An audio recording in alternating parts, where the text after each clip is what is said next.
அன்பார்ந்த சகோதரர்களே, இந்த மறுமையை நாங்கள் எல்லோரும் ஈமான் கொண்டிருக்கின்றோம், அல்ஹம்துலில்லாஹ். ஆனால் இந்த மறுமைக்காக நாங்கள் எதை செய்து வைத்திருக்கின்றோம்?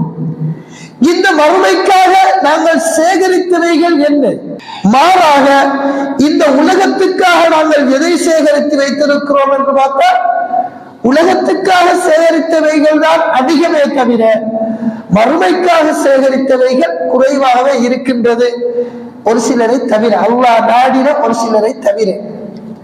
அன்பார்ந்த சகோதரர்களே, அல்லாஹ்வின் நல்லடியார்களே, ஒரு மனிதன் இந்த உலகத்தில் படைக்கப்பட்டு அந்த மறுமைக்காக அவன் உழைக்க வேண்டுமாக இருந்தால் மறுமை பற்றிய சிந்தனையும் மறுமை பற்றிய அச்சமும் ஒரு மனிதனுக்கு வர வேண்டும். அன்பார்ந்த சகோதரர்களே, நபி ஸல்லல்லாஹு அலைஹி வஸல்லம் அவர்கள் ஒரு சந்தர்ப்பத்தில்